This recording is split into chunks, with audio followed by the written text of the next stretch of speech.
Bismillahirrahmanirrahim. Assalamu alaikum, dear viewers. Welcome to this session of Quran for Ramadan. Today we'll look at another passage from the Quran. In fact, this is a single verse from the Quran, and it is taken from Surah Ahzab. And once again, the nature of this selection is that we are able to inspire ourselves into becoming better human beings, and at the same time, we are able to discharge our duties as professionals, as people who belong to a family, people who belong to a community, to a society.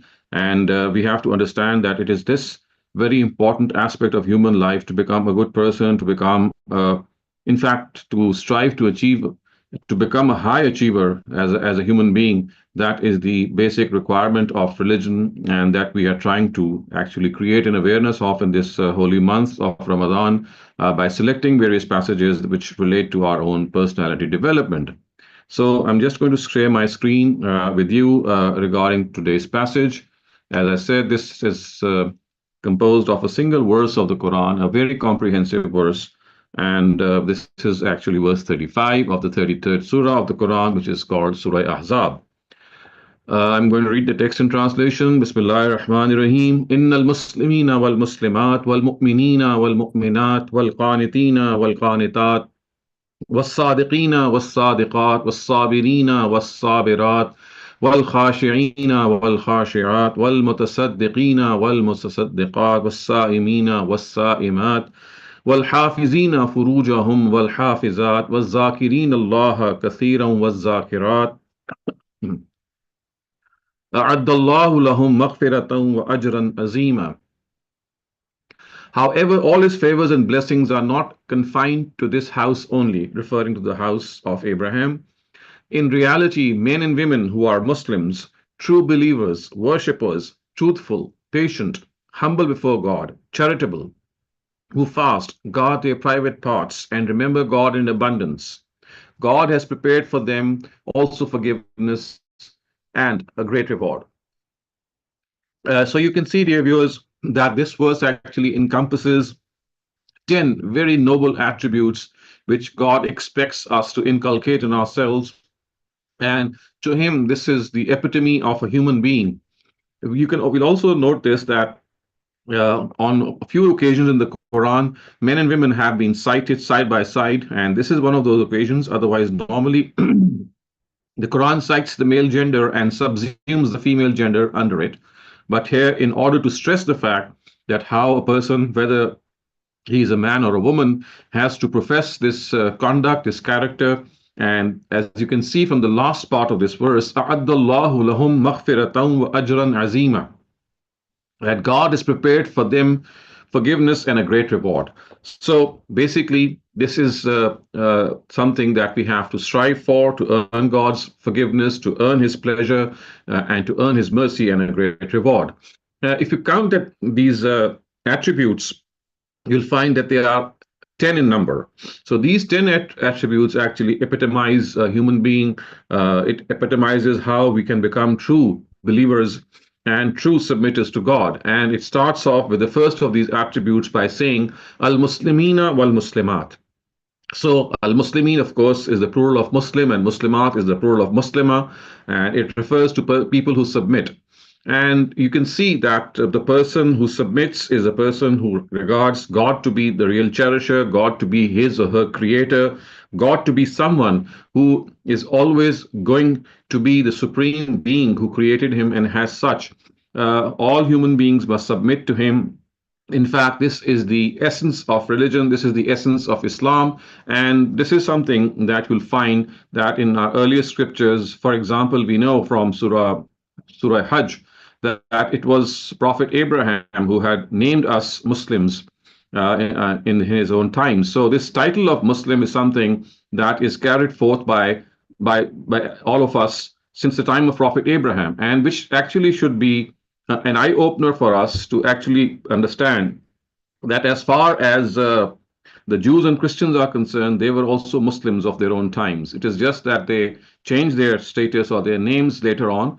Otherwise, as the Quran says in Surah Hajj, huwa sammakumul muslimin. So it says that Abraham actually named his followers as Muslims. So, of course, Jews and Christians, they claim to be followers of Abraham in his own time. So Their original name is Muslim, and it was only later on that they were named by these different titles. So, in al Muslimina wal Muslimat is the first thing. The next thing which is mentioned is wal mu'minina wal mu'minat, which means that they are ones who are true believers, and of course, which means that they are not ones who just who just lay stake to faith, or to lay stake lay claim to faith merely by saying something by their tongues. No, they are wal mu'minina wal mu'minat. They are true believers, which means that they act on what they preach, or they practice what they preach actually. So wal mu'minina wal mu'minat, they are people who actually believe in all the statutes that are meant to be believed in, the tenets of faith, including belief in God, belief in the hereafter, belief in the prophets of God, belief in his books, and of course belief in the hereafter. So this is how they pose themselves, and we have also discussed this before, that when the Quran wants us to become true believers, then this is not something of a blind faith.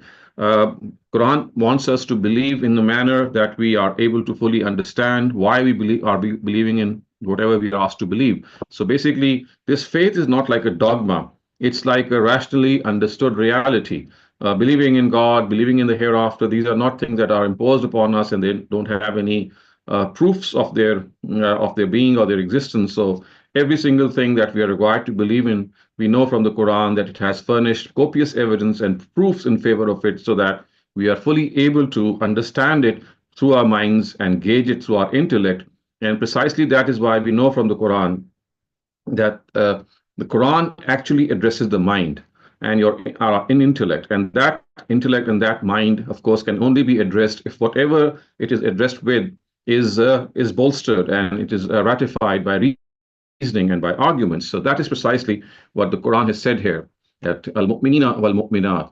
And then the next thing which is mentioned here is that these believers are those who are actually humble or true, in the sense that they are al-qanitina wal-qanitat, which means that they are that they submit to God, they are humble in themselves, and they humble themselves before God, and they bend before God. In fact, it seems to me that as far as this part of the verse is concerned, uh, it has not been fully translated. If I can see, in reality, men and women who are Muslims, true believers, or it seems that the lines have been cut paste in a way that I think the first line has been replaced by the second line. Anyway, so the word al-qanitina wal qanitat means that they're humble before God, which means that are they always think that God is great. They always think that God is mighty and superior. And as far as they are concerned,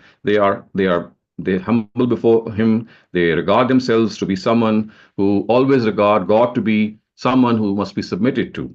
And then it is said, was-sadiqina was-sadiqat, which means that they are truthful. So sadiqin, of course, is the plural of sadiq, and sadiqat is the plural of sadiqa. And it actually means that they are truthful. To be a truthful person, I think, is something that if we are able to achieve, then a lot of other moral qualities that we would like to imbibe in ourselves would be easy for us to do so, because truthfulness lies at the base of all virtues. And we have to be true in our claim, we have to be true in our promises, we have to be true in our relationships. So truthfulness is something that it encompasses our whole life. And we know from our history also that the Prophet was called a Sadiq, someone who was truthful. And in spite of the fact that his nation did not put up, or did not was not conducive at all to the faith that he was calling to, but they still regarded him to be truthful, and they would always think that if he has said something, then it must be true. And having said that, they still denied him later on, as we know. But ultimately, we also know that a very large part of his nation did profess faith.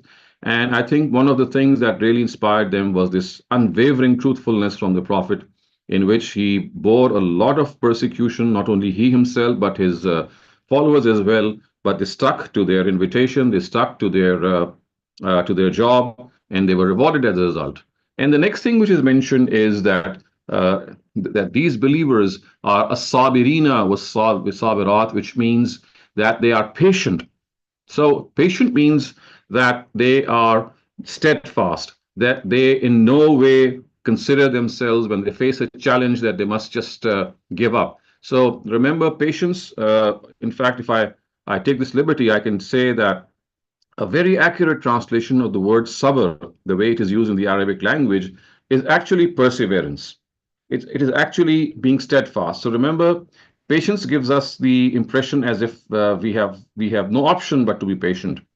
That is a general connotation. But in fact, a more accurate translation would be that they are steadfast, they stare the challenge in the eye, they don't give up easily, they are always up to a challenge. And that is what the actual meaning of sabr in the Arabic language is. It's not a state of weakness, it's a state of strength. And that is why we find many translators to have translated this attribute as steadfastness, as resolve, which means that they are determined and they don't give up in the wake of adversity. So, wasabirina wasabirat. And the next thing which is mentioned is wal khashiina wal khashiat, which means that they humble themselves before God. And when they humble themselves before God, it actually refers to the fact that their humility is not false humility, it's true humility. It makes them realize that they have to submit to a greater authority. Wal mutasaddiqina wal mutasaddiqat, who spend generously. So mutasaddiq is someone who spends generously, and mutasaddiqun, of course, is its plural in the male gender. So wal mutasaddiqina wal mutasaddiqat, they're always on the lookout to find an opportunity to spend in the way of God. They are very charitable, and not only charitable regarding the money that they have, the wealth that they have, but charitability is basically something that is a attitude, that is a behavior. They are charitable in their time, they are charitable in their skills, in their efforts, and whatever they can spare for humanity, they do so with a lot of magnanimity.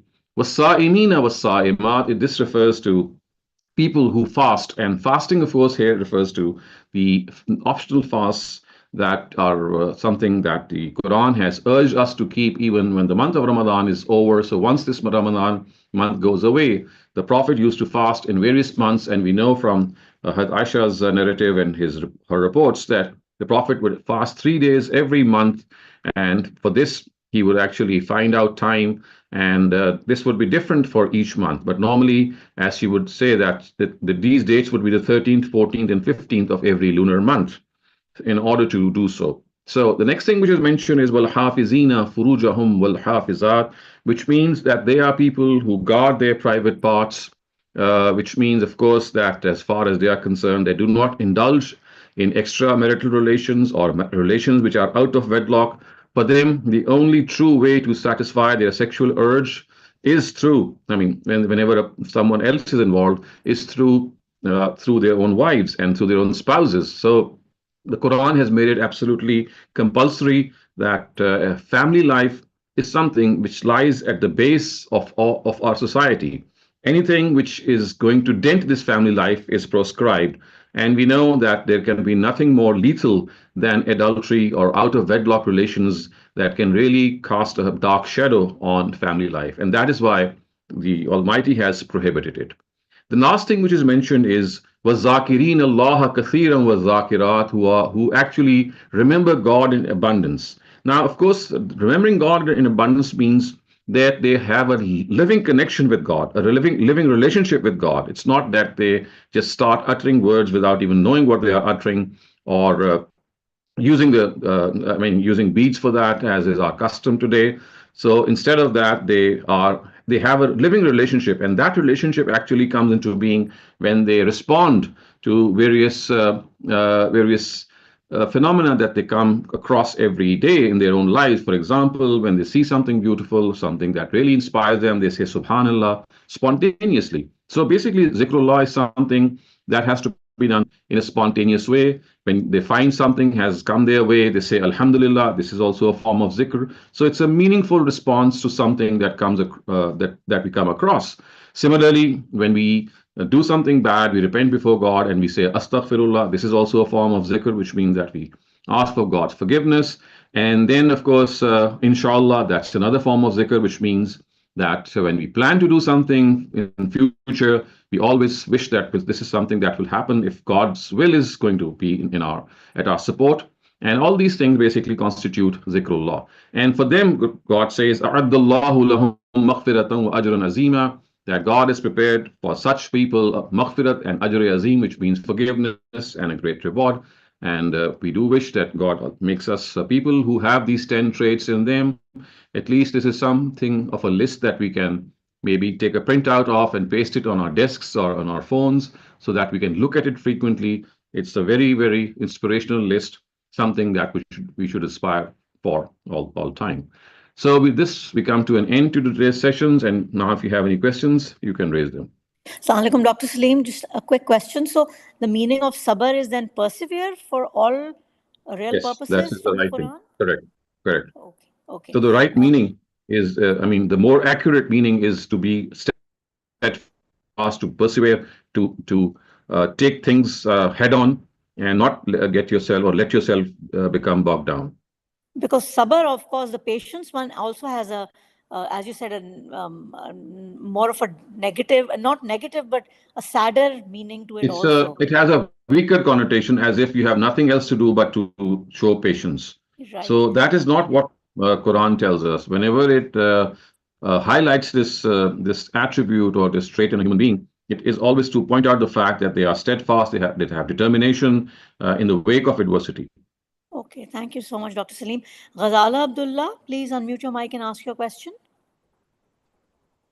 Assalamu alaikum, Dr. Sahab. Dr. Sahab, question Ramzan के last 10 दिनों के बारे में था कि आप देखें आजकल जैसे माशाल्लाह हरम में उसमें करोड़ 1.5 करोड़ लोग गए हुए हैं और बहुत से ऐसे लोगों को मैं जानती हूँ जो हर साल जाते हैं और कुछ ऐसे हैं कभी भी नहीं जा पाते या कभी जिंदगी में एक दफा जाते हैं, तो उनके अजर बराबर होंगे या उन लोगों को ज्यादा अजर मिलेगा जो हर साल जा पाते हैं?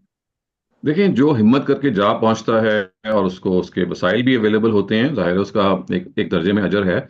लेकिन जो लोग ख्वाहिश के बावजूद, इंतहाई ख्वाहिश के बावजूद नहीं जा सकते कि कोई ना कोई चीज़ आड़े आ जाती है, उसमें सेहत हो सकती है, वसाइल हो सकते हैं, हालात हो सकते हैं, तो बहरहाल नियत का अजर उनको भी बहुत मिलेगा। और ये ज़रूर है कि जो वहाँ पहुँच पाएंगे उनका कदर ज़्यादा होगा, लेकिन जो नहीं पहुँच पाएंगे उसके बारे में भी आप इत्मीनान रखिए कि नियत के नतीजे में उनको भी खासा अजर मिलेगा। Thank you, Dr. Saleem. Thank you. Please, if we can have topic-related questions first, I would appreciate that. Shabnam, please unmute your mic and ask your question. Thank you. जी थैंक यू सर। ये हम आयत के बिल्कुल शुरू में जो आपने मुस्लिमीन और मुस्लिमात का तर्जुमा किया, सर आपने कहा कि हज़रत इब्राहीम ने अपने फॉलोअर्स का नाम मुस्लिम रखा था। सर मेरा ख्याल था कि डे 1 से ही जितने भी प्रॉफिट्स आए तो वो मुस्लिम ही नाम दिया गया आदम से लेकर, तो क्या उससे पहले फिर क्या था? तो वो थोड़ा सा देखिए, उससे पहले स्पेसिफाई नहीं किया गया। एंड मुमकिन है हमारी भी अंडरस्टैंडिंग यही है कि डे 1 से सबमिशन या अपने आप को अल्लाह ताला के आगे डाल देना यही नाम होगा। लेकिन कुरान मजीद ने तो हजरत इब्राहिम के बारे में तो स्पेसिफाई कर दिया है, तो इससे पहले के बारे में हमारे पास स्पेसिफिकेशन मौजूद नहीं है, लेकिन हम एनालॉगसली कयास कर सकते हैं कि वो भी यही होगा। लेकिन यहाँ हमें एग्जैक्ट हमें पता चल गया कि अगर कोई डाउट भी था तो हजरत इब्राहिम ने तो बहरहाल अपने फॉलोअर्स का नाम मुसलमान रखा था, मुस्लिम रखा था। Right. May I ask another question related to the passage? Shabnam, let me ask more questions. I'll come back to you. Akram Bhatti sir, please unmute your mic and ask your question. Thank you. अस्सलाम sir. Sir मैं miss कर गया सुनते सुनते असाइमीन और असाइमात में आपने कहा था something about 13, 14 or 15. I missed that. Could you please तो साइमीन और साइमात असल में यहाँ है जो नफली रोज़ा रखने की तरफ इशारा है कि जैसे हम रमज़ान के रोज़ों से अभी गुजर रहे हैं, तो जैसे नमाजों में फ़र्ज़ नमाजें होती हैं, नफल नमाजें होती हैं, तो इबादत में भी जो दूसरी इबादत है उनमें भी कुछ फ़राइज़ का हिस्सा होते हैं और कुछ उनमें नवाफिल होते हैं। तो रोज़े जैसे रमज़ान के फ़र्ज़ हैं लेकिन बाकी महीनों में फ़र्ज़ नहीं है, लेकिन आप अपनी तरफ से अगर अल्लाह ताला के यहाँ के लिए रोज़ा रखते हैं तो ये बहुत अजर की चीज़ है। और नबी सल्लल्लाहु अलैहि वसल्लम के बारे में मालूम होता है कि वो हर महीने की 13, 14 और 15 तारीख को, इनको अयाम बीस भी कहते हैं, उसमें वो रोज़ा रखते थे। ताहम ये नहीं कि सिर्फ इनमें रखते थे, लेकिन ज़्यादातर इन्हीं में रखते थे। जो चीज़ हमें ज़्यादा मालूम होती है वो ये कि बहरहाल वो 3 रोज़े हर महीने किसी न किसी तारीख को रखते थे। اللہ تعالیٰ پتہ چاند کی تاریخ ہوگی نا, چاند کی تاریخ ہے, بالکل جی, چاند کی تاریخ, لونر calendar. How about Monday and Thursday? I heard that they also وہ ایک الگ چیز ہے. وہ اس کے علاوہ ہے کہ پیر اور جمعرات کو وہ روزہ رکھتے تھے, اور جب ان سے پوچھا گیا تو انہوں نے کہا کہ یہ ان کی سالگرہ کا دن ہے, وہ ان کی پیدائش کا دن ہے, پیر کا دن, اور بھی انہوں نے بعض فضیلتیں بیان کی. تو وہ ایک یعنی سمجھ لیں کہ مختلف اور انفارمیشن ہے, لیکن اس کے بارے میں ہم یہ نہیں کہہ سکتے کہ وہ غالباً ہر پیر اور جمعرات تھا. یہ تھا کہ پیر اور جمعرات کو بھی رکھتے تھے. لیکن یہ جو 3 روزے ہیں ان کے بارے میں حضرت عائشہ سے ہمیں معلوم ہوتا ہے کہ یہ ان کی وہ بہت پابندی کرتے تھے, کہ وہ کوئی سے 3 ہوتے تھے ہر مہینے. Thank you doctor Salim. Shabana please اپنا سوال کر لیجیے آپ. السلام علیکم. جی وعلیکم السلام. میں نے یہ پوچھنا تھا کہ جیسے میری میڈیکل کنڈیشنز کو لے کے میں روزے نہیں رکھ پا رہی, لیکن میری نیت ہے کہ میں بعد میں قضا کروں گی, تو کیا میں نے فدیہ دینا ہے؟ اگر آپ دے دیں تو بڑی اچھی بات ہے, لیکن آپ نے اگر بعد میں روزہ رکھتی ہیں تو پھر آپ کو آپ کا وہ پورا ہو جاتا ہے, یعنی پھر آپ کو دینے کی اصلا ضرورت نہیں ہے. لیکن اگر آپ دے دیں اور رکھ بھی لیں تو جیسے قرآن نے کہا کہ یہ خیر الکم, یہ آپ کے لیے بہتر ہے. Danish Alam please unmute your mic and ask your question. Thank you. جی السلام علیکم ڈاکٹر صاحب, دانش بات کر رہا ہوں. میرا کوشچن زکوٰۃ کے بارے میں ہے, اور میری ایک پرسنل سچویشن ہے. تو بیسیکلی میں نے اور میری وائف نے, ہم نے 2 پلاٹس لیے تھے. Can we have topic related questions first? Danish, can I come back to you? Yeah, okay, no problem. Thank you. Saira, please unmute your mic and ask your question. Saira, if you want to ask your question. Okay, yeah.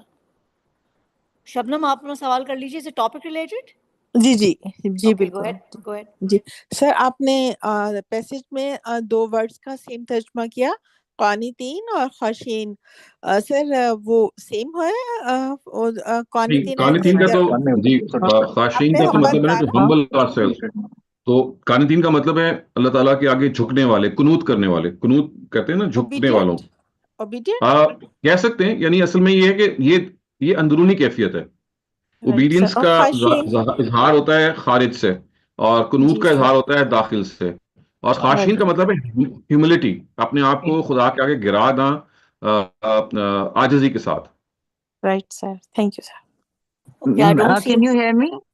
I can. Who's this? Oh, sorry, Saira. مجھے ہر دفعہ unmuting میں problem ہوتی. جی جی اچھا, یہ جی doctor Shahzad Saleem, thank you, آج کا بہت اچھا تھا. I wanted to ask a quick question کہ ایک کہیں میں نے قرآن میں پڑھا تھا کہ جب آپ کو اس طرح سے اس طرح کی آپ کو جو چیزیں ہیں you're absorbing them, تو اس کے بعد اگر آپ کی لائف نہیں چینج کرتی in some form, تو پھر you actually have not gotten the whole message. So اس سے میری ایک پرسیپشن تھی کہ اگر ہم بہت ساری چیزیں جو کریں آپ, جس میں جیسے آپ مطلب انویسٹ کریں in people and helping people and doing a lot more for your community and all, پھر آپ کی کچھ سوشل اور مورل آبلیگیشنز میں کچھ بیلنس تو کچھ کم کرنا, کسی چیز کو تو کم کرتے ہی ہیں نا, to balance all of this. آپ کو کچھ سمجھ آیا میں کیا کہہ رہی ہوں؟ میں کوشش کر رہا ہوں سمجھنے کی, لیکن غالباً آپ توازن کی بات کر رہی ہیں, یا مختلف اکٹھی جب چیزیں آپ شروع کر رہے ہوتے ہیں تو کسی ایک کی طرف جھکاؤ اگر زیادہ ہو جائے تو دیکھیے, it all depends on your situation. At times you have to spend more time on a particular thing because the need and the demand is more. تو اگر آپ وقتی طور پہ کسی کی طرف زیادہ آپ کا جھکاؤ ہو جائے تو کوئی حرج نہیں ہے, لیکن اوور آل ایک بیلنس ضرور ہونا چاہیے. اور جو آپ کی پہلی بات کا جو جواب ہے وہ بالکل آپ صحیح کہہ رہی ہیں کہ اگر آپ کی جو عبادات ہیں, آپ کے معاملات ہیں, ان کے نتیجے میں اگر آپ کی زندگی میں یہ تبدیلی نہیں آ رہی کہ آپ کے اندر جو انسانی خصائص ہیں وہ اس طرح سے پیدا نہیں ہو رہے, تو اس کا مطلب ہے کہ عبادات کو آپ نے ریلیٹ نہیں کیا ہے اخلاقیات اور معاملات سے, جو کہ ہماری ایک کامن ایل ہے, یا کامن ایول آپ کہہ لیجیے, رانگ انڈرسٹینڈنگ ہے, ریچولسٹک اپروچ ٹورڈز ریلیجن ہے. اس کو الگ سے ٹیکل کرنا چاہیے, اور یہ دیکھنا چاہیے کہ ہر عبادت کا آپ کی زندگی سے ایک تعلق ہے, گہرا تعلق ہے, اور وہ آپ کو کوئی نہ کسی پہلو میں کوئی نہ کوئی رہنمائی دے رہی ہوتی ہے. اس کو ہمیں ریلیٹ کرنا چاہیے, اور توازن ایک الگ سے امپورٹنٹ چیز ہے. لیکن بعض دفعہ آپ کو غیر متوازن ہونا پڑتا ہے, کوئی ایمرجنسی آ جاتی ہے یا کوئی پریسنگ نیڈ آ جاتی ہے. نہیں جی, life is a race, that's what I meant. So you have to withdraw or, decline certain, you have to change your life. Otherwise, how do you fit all of this in 12 hours in a day? नहीं देखिए, again all of इस का मतलब देखिए, you have to make your selection कि कुछ आपके फराइज हैं, there certain things that you are bound to do, तो उनमें आपको कॉम्प्रोमाइज नहीं करना चाहिए. इसके अलावा सब चीजें जो ऑप्शनल हैं, तो देखिए उनको तो आप पिक एंड चूज कर सकते हैं. फराइज आपके बहुत मिनिमम है, वो बड़े बड़े कम हैं. इस वजह से I mean you don't have to be very worried about them. जो आप ओवर एंड अबाउट कर रहे हैं, always pick and choose. Okay, thank you. Thank you, Dr. Saleem. I don't see any raised hands right now, so I'm going to ask you a question that's come up in the chat. Can you please ask for me, if a female is unable to fast or say prayers due to monthly cycle, what is the best form of worship she can do, especially in the last 10 days of Ramadan? Quran पढ़ें. कुरान वो छू के भी पढ़ सकते हैं, touch करके पढ़ सकते हैं. हमारे यहाँ बिल्कुल गलत परसेप्शन है कि ख़वातीन जब अपने पीरियड से गुजर रही हो तो वो कुरान को टच नहीं कर सकते. इसकी बिल्कुल कोई बुनियाद नहीं है. जब वो अपने पीरियड से गुजर रही हो तो सुन्नत जो है नबी सल्लल्लाहु अलैहि वसल्लम से जो बिल्कुल एस्टैब्लिश सुन्ना हमें मिली है, वो ये कि वो सिर्फ 3 काम नहीं कर सकती. एक ये कि वो तवाफ नहीं कर सकती, एक दूसरा ये कि वो रोज़ा ना रखें, तीसरा ये कि वो नमाज ना पढ़ें. बस इन 3 के अलावा हर चीज़ वो कर सकती हैं. और उसमें सबसे बड़ी इबादत तो कुरान पढ़ना है. तो वो कुरान पढ़ें, वो कुरान सुनें, वो कुरान से ताल्लुक़ को कायम रखें. ये और इससे इस टैबू से निकल जाएं जो हमारे यहाँ ख़ास तौर से थर्ड वर्ल्ड कंट्री में पाया जाता है कि खातून जो इस तरह के की हालत में हो वो कुरान को छू नहीं सकती. इसकी कोई बुनियाद नहीं है. Thank you doctor Saleem. Danish, अपना सवाल कर लीजिए आप related to zakat. You had a question. जी सबको मेरा डॉक्टर साहब क्वेश्चन ये था कि बेसिकली मेरी और मेरी वाइफ के पास 2 प्लॉट हैं और हम एक प्लॉट पे उसमें से घर बनाना चाहते हैं और हमने दूसरा प्लॉट इसलिए लिया था कि वो बेच के जो पैसे आएंगे तो हम पहले प्लॉट पे घर बना देंगे. ठीक है. एक प्लॉट पे तो हमने घर बनाना है और वो घर कैसे बनाएंगे, दूसरा प्लॉट बेच के. तो जो दूसरा प्लॉट है उससे मैं ज़कात दूंगा? नहीं, आप देंगे. देखिए, कोई भी चीज़ जो आपने ज़ाती इस्तेमाल के लिए रखी हुई है, चाहे वो खर्च की नौयत की हो, चाहे वो ऐसी चीज़ है जैसे काइन में है, तो उस पर आप वो ज़कातेबल नहीं है. वो अगर आपने इन्वेस्टमेंट पर्पजेस के लिए प्लॉट लिए होते, इसका मतलब ये है कि मैंने ये लिया है, जब ये इसकी कीमत बढ़ी तो मैं बेच के मुनाफा कमाऊंगा, वो ज़कातेबल होते हैं.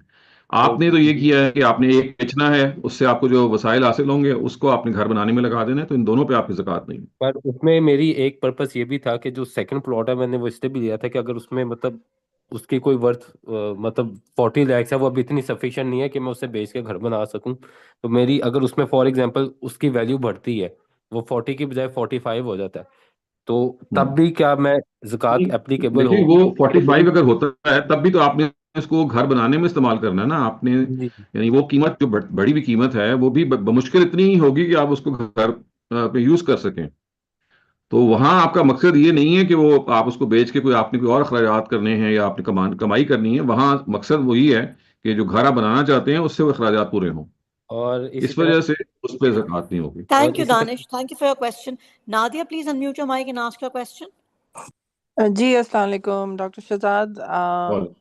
मैंने ये पूछना था, यही it's not related to today's topic, but मैंने पहले पूछना था कि ये ज़कात इज इट वाजिब on widows and people who get khula और गेट डिवोर्स्ड वुमेन्स?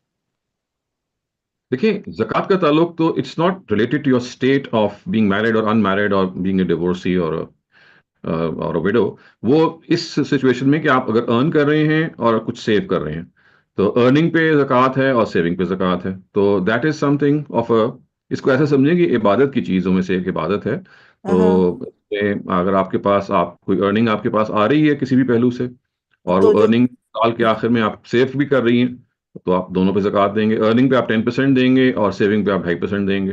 तो अगर आपका टैक्स कटता है लाइक यू वर्किंग, तो अगर आपका टैक्स आपकी ज़कात से ज्यादा कट जाता है फिर आपको करने की जरूरत नहीं, फिर तो आपका अदा हो गया वो.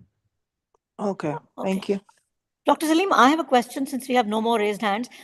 अगर टैक्स जो है वो आपको पता है कि ज़कात से ज्यादा है, why is it so essential to calculate the zakat? And I don't understand that because आपने इस चीज पे काफी एम्फसाइज किया है.